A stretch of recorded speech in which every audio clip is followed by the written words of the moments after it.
शादीशुदा लोगों के लिए बहुत ही सुंदर कहानी। हमारे घर के करीब एक बेकरी है। अक्सर शाम के समय काम से वापसी पर मैं वहां से सुबह नाश्ते के लिए कुछ सामान लेकर घर आता हूं। आज सामान लेकर बेकरी से बाहर निकल रहा था कि हमारे पड़ोसी मिल गए। वह भी बेकरी से बाहर आ रहे थे। मैंने पूछा, क्या ले लिया?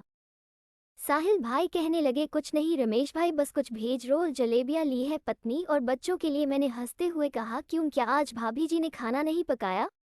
कहने लगी, नहीं नहीं रमेश भाई, ये बात नहीं है। हुआ यूं कि आज ऑफिस में शाम के समय कुछ भूख लगी थी तो दोस्तों ने वेज रोल और जलेबियां मंगवाई थी। मैंने वहां खाए तो सोचा जो घर में बैठी है वो कहाँ जाएंगे खाने को, इसलिए उसके लिए भी ले लूं। ये तो सही नहीं हुआ ना कि मैं खुद तो ऑफिस पे जो दिल चाहे खा लूं और बीवी बच्चों से कहूं कि जो घर में पका है सिर्फ वही खाओ। मैं आश्चर्यचकित होकर उनको देखने लगा क्योंकि मैंने खुद आज तक ऐसा कुछ नहीं सोचा था। मैंने कहा, साहिल भाई इसमें क्या है?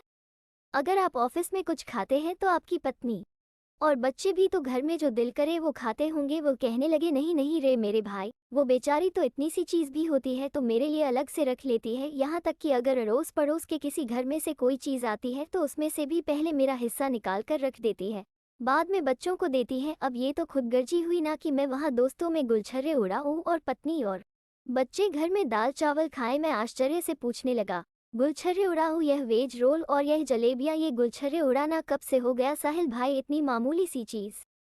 वो कहने लगे, कुछ भी हो रहा है मेश भाई, मुझे तो मालिक से डर लगता है कि वह मुझसे इस बात पर नाराज ना हो कि किसी और की बहन और की बेटी विवाह कर लाए। खुद दोस्तों में मजाक कर रहे थे और वो बेचारे घर में बैठी दाल खा रही थी। मैं आश्चर्य से देखता रह गया और वो बोले जा रहे थे। वो आगे कहने लगे, देखिए, हम जो किसी की बहन या बेटी विवाह कर लाते हैं ना, वो भी हमारी तरह इंसान ही होती है। उसे भी भूख लगती है, उसकी भी ख्वाहिश होती है, उसका भी दिल करता है तरह तरह की चीजें खाने का, पहनने ओढ़ने का, और 2 वक्त की रोटी देखकर उस पर घमंड करना कि बड़ा तीर मारा है, ये इंसानियत तो नहीं है, ये खुदगर्जी है। और फिर ऐसा हम दूसरों की बहन और बेटी के साथ करते हैं, वही हमारी बेटी और बहन के साथ भी होता है। उनके इस आखिरी शब्दों ने तो मुझे हिलाकर रख दिया। मैंने तो आज तक इस अंदाज से कभी सोचा ही नहीं था। मैंने कहा, आपके जितनी तारीफ करो उतनी कम है साहिल भाई, आपने तो मुझे सोचने का एक नया नजरिया दे दिया।